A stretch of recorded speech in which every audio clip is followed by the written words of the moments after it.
ॐ सर्वमङ्गलमाङ्गल्ये शिवे सर्वार्थसाधिके शरण्ये त्र्यम्बके गौरी नारायणी नमस्तुते। श्रीदेव्यै नमः। श्रीमद्देवी भागवत महात्म्य। ऋषिगण तथा सूत जी के संवाद में देवी भागवत की महिमा का वर्णन। ऋषिगण बोले, हे सूत जी, भगवान विष्णु के अवतार की पावन कथा तथा भगवान शंकर का दिव्य चरित्र सुनने का सुअवसर हमें मिल चुका। अब हमें वह कथा सुनने की इच्छा है जिसमें भगवती जगदम्बिका की मंगलमयी कीर्ति गाई गई है।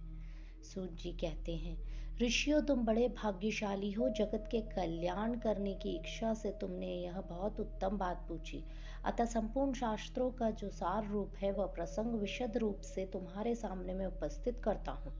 व्यास जी भगवान विष्णु के अंश हैं, पाराशर जी उनके पिता और सत्यवती माता हैं। व्यास जी ने वेदों का 4 भागों में विभाजन करके उन्हें अपने शिष्यों को पढ़ाया।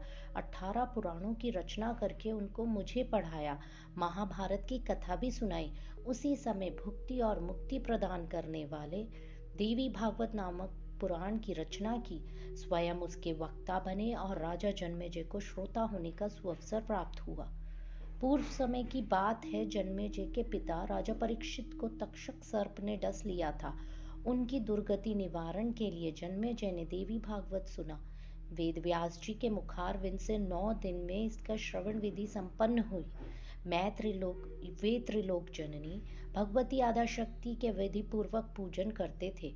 नवाह यज्ञ समाप्त होने पर उसी क्षण महाराज परीक्षित को भगवती का परम धाम प्राप्त हो गया। इस देवी भागवत का मनुष्य सदा श्रवण कर सकते हैं। अश्विन, चैत्र, वैशाख और ज्येष्ठ के महीने में तथा 4 नवरात्रों में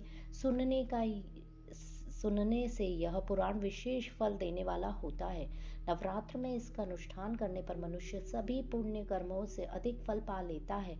अतः इसे नवयज्ञ भी कहा गया है।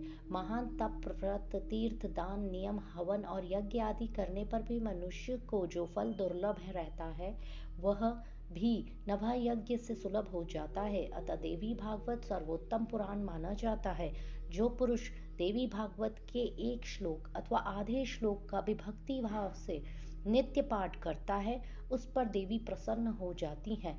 इसका पाठ और श्रवण करने वाला मनुष्य धर्म, अर्थ, काम और मोक्ष के फल का अधिकारी हो जाता है।